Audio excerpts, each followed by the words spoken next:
টাকা দিয়ে ফিতরা দেওয়া যাবে না। প্রত্যেকটা মানুষকে জিজ্ঞাসা করতে, তুমি খাও, তোমার জন্য এত টাকা, তোমার জন্য এত টাকা, তোমার জন্য এত টাকা। এই কোন যন্ত্রণা! শরিয়তের মতো একটা দিনকে দিনের ব্যাপারে মাতব্বরি করতে যে এবার এত টাকা। এই মুরলদের যে অবস্থা কি হবে কিয়ামতের দিন আল্লাহ পাক ভালোই জানেন। কোথা থেকে বেরোলে কথা? আল্লাহ দিনের উপরে আপনি ফয়সালা করছেন।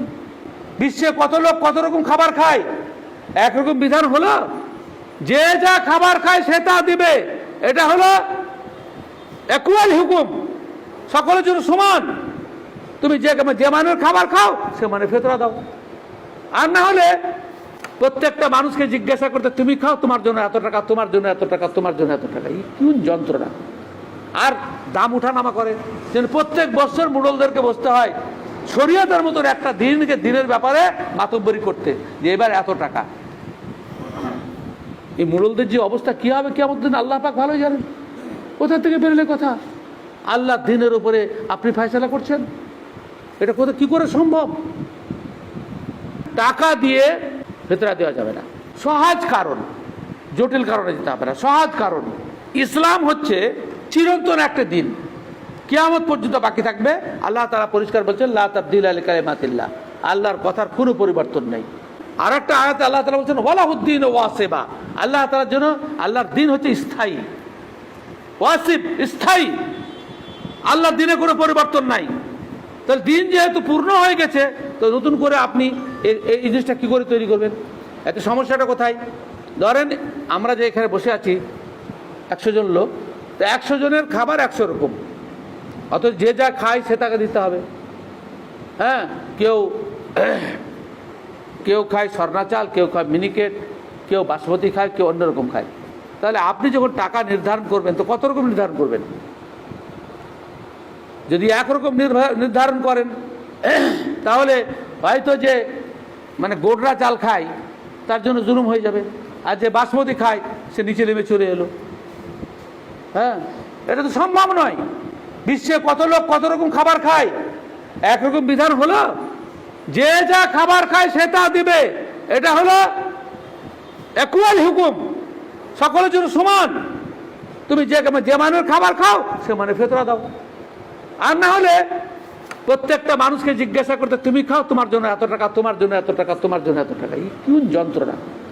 আর দাম উঠানামা করে যেন প্রত্যেক বছর মুরলদেরকে বসতে হয় শরিয়তের মতো একটা দিনকে দিনের ব্যাপারে মাতব্বরি করতে যে এবার এত টাকা। এই মুরলদের যে অবস্থা কি হবে কিয়ামতের দিন আল্লাহ পাক ভালোই জানেন। কোথা থেকে বেরোলে কথা? আল্লাহ দিনের উপরে আপনি ফয়সালা করছেন। এটা কোথা কি করে সম্ভব? হ্যাঁ, তারপরে একটা যুক্তি খাড়া করা হয়েছে যে আনফাউলিল ফুকারা ওয়াল মাসাকিন, টাকা গরিব ফকিরদের জন্য বেশি লাভদায়ক। কেন লাভদায়ক?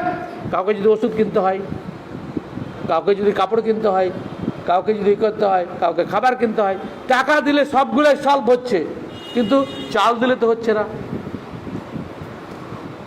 মুদিখানার দোকান আপনাদের এখানে আছে? আছে, আমাদের দিকে আছে।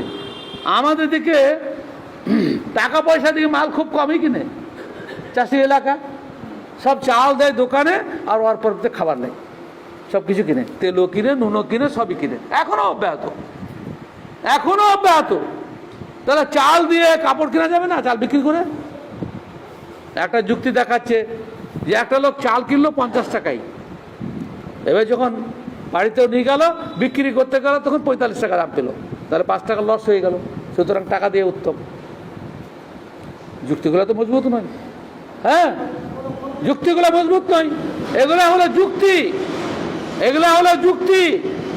আর শরীয়ত চেয়েছে যে একটা মানুষের কাছে স্থায়ীভাবে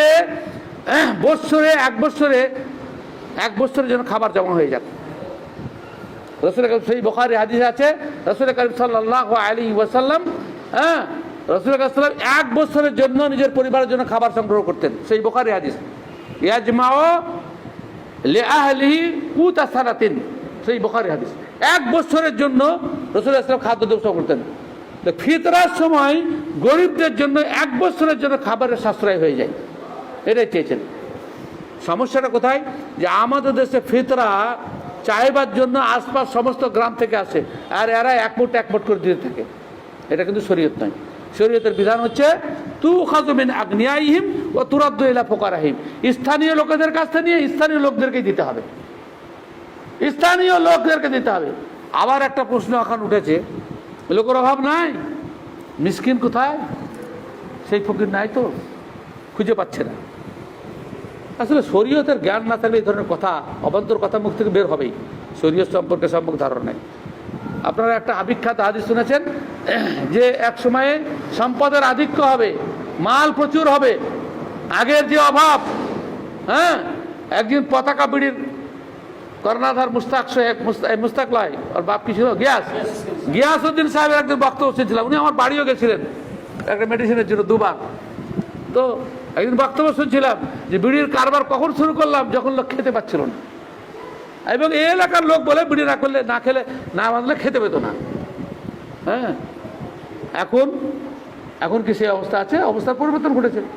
যেভাবেই হোক, যে এলাকায় বিড়ি নেই সে এলাকায় ঘটেছে, যে এলাকায় বিড়ি আছে সে এলাকায় ঘটেছে। তো যখন রাসূলুল্লাহ সাল্লাল্লাহু আলাইহি ওয়াসাল্লাম বলছেন যে মালের সম্পদ আপনি সেটা হালালের মাধ্যমে উপার্জন করেন কিংবা হারামের মাধ্যমে উপার্জন করেন, মাল বেশি হবেই। হালালওয়ালাকেও আল্লাহ তাআলা বেশি দিচ্ছেন, হারামওয়ালাকেও বেশি দিচ্ছেন। উপার্জনের পদ্ধতির জন্য হারাম এবং হালাল হয়, এটা মনে করে রাখবেন। আপনি চাল চুরি করে আনলেন হারাম, আর মেহনত করে আনলেন হালাল। চালটা তো হারাম নয়, ওকে আপনার আয়ত্তে আনার সিস্টেমের জন্য হারাম। সুতরাং রাসূল আকরাম সাল্লাল্লাহু আলাইহি ওয়াসাল্লাম বলছেন এক সময় হবে যাকাত দেওয়ার লোক থাকবে না, যাকাত নেবার গ্রহণ করার লোক থাকবে না। তার মানে কি, তখন যাকাত অফ হয়ে যাবে, যাকাত ফরজ থাকবে না, তখন কিয়ামত পর্যন্ত ফরজ থাকবে না, থাকবে না। রাসূলুল্লাহ সাল্লাল্লাহু আলাইহি ওয়াসাল্লাম বলছেন জাকাত নেবার লোক খুঁজে বেড়াবে, জাকাত দেবার লোক গ্রহণ করার লোক পাবে না। তাহলে কি করবে জাকাত গুলো? ওরা খেয়ে নেবে ঘুরে? না। এই ফোকারা মিসকিন, মিসকিন শব্দ হচ্ছে আপেক্ষিক, আপেক্ষিক, এটা মনে করে রাখবেন। মিসকিন শব্দের ডিকশনারি এবং আবিধানিক অর্থ হচ্ছে ব্যক্তির কিছু আছে, কিছুর অভাব আছে। তো এটা কাদের? বড় লোকের তুলনায়, এলাকার বড় লোকের তুলনায় কিছু আছে, কিছু নাই। এর মেলা শস্য, এর এসি আছে, অমুক আছে, তমুক আছে, বেচারা গরিব নাই, তোকে দাও, তোমার সমান হোক। এটাই হচ্ছে সিস্টেম।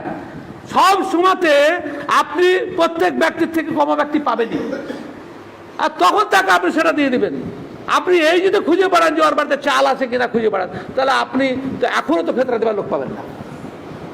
কেন সরকার রেশনের মাধ্যমে যে চাল দিয়েছে, অনেক পরিবার আছে শেষ করতে পারে না, দোকানে গিয়ে বিক্রি করে দিচ্ছে। এইসব ভুলভাল ধারণা। সুতরাং সুন্নাত অনুযায়ী আমল করতে হবে। সেজন্য সৌদি মুফতিদের মধ্যে আমাদের পরিচিত দুজন অন্তত পক্ষে, তিনি হচ্ছেন আল্লামা ইবনে বাজ এবং সালেহ আল উসাইমিন রাহিমাহুমুল্লাহ। এই দুজনেই বলছেন যে খাদ্যদ্রব্য দেওয়া ওয়াজিব, এবং সমস্ত মুহাদ্দিসিনদের একমত। চারজন ইমামের মধ্যে তিনজন একমত যে সুন্নাহ অনুযায়ী আমাদেরকে খাদ্যদ্রব্য দিতে হবে, এবং যে যেমন খাবার খান সে যেমন দিতে হবে। কেউ যদি বাসমতি চাল খান, আপনাকে বাসমতি দিতে হবে।